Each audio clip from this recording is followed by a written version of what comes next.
था।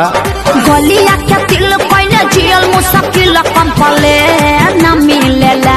मैडम एक कंप्लेन हमरा भी है। बोलिए पांडे जी। तनी गौर कीजिएगा। काशी हिले छपरा हिले पटना हिलेला हो तोहरी हो तोहरी हो तोहरी नच के जब कमरिया तो सारा जिला हिलेला हो तोहरी नच के जब। और बौवा वाल तोर गलत नहीं डाल है रे छोड़ा तोर जवानी लगे ये पलेंगे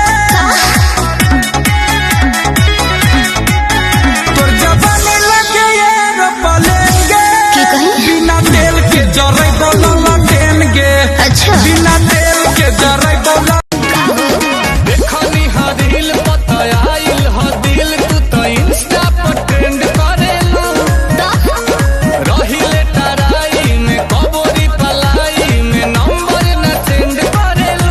अच्छा आज बतिया ही बात कल से पता ही बात लड़की नई नई जान तो हर मम्मी कसम कहो में के ना जींस छोड़ के पेन सलवार ना तालुका वाला चार हो जाई ए बबुनी चढ़ल बाटे तोहरो जवानिया बजरिया में मार हो जाई ए हाय दिल किस्ती के लगा के जब तुम सजती हो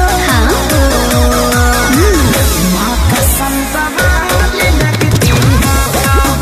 नैन तोहर कजरारी दिलवा पे करे बमबारी लपके ला कमरिया ऐसे जैसे लपके बसवारी सॉरी सॉरी कहा तारू।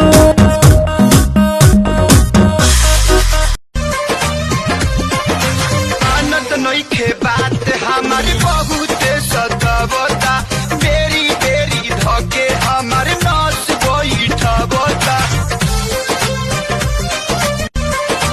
कट दे एक ही चीज हुई आप बोलू कितना के खुश करबे।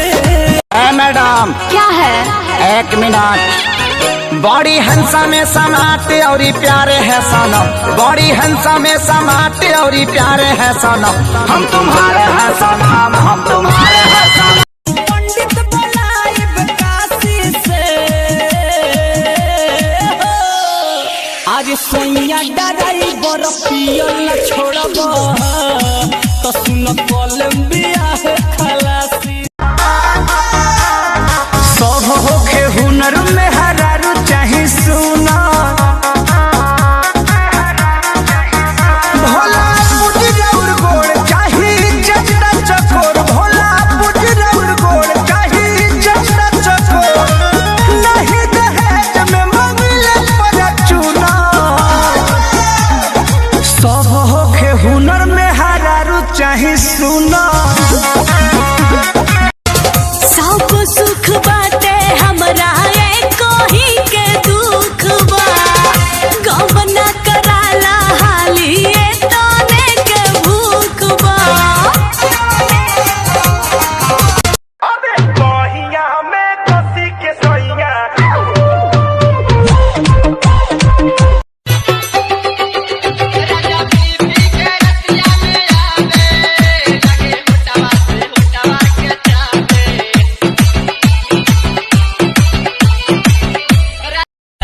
बड़ा निक लागे तोहर मीठी मीठी बोलिया मीठी मीठी बोलिया तू ही हो रानी हमर यूपी के कोयलिया।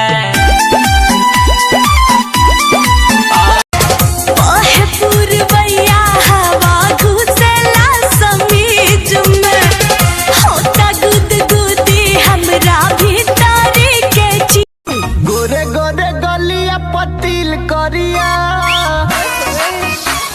हे बुची क्या गोरे गोरे गलिया पतिल करिया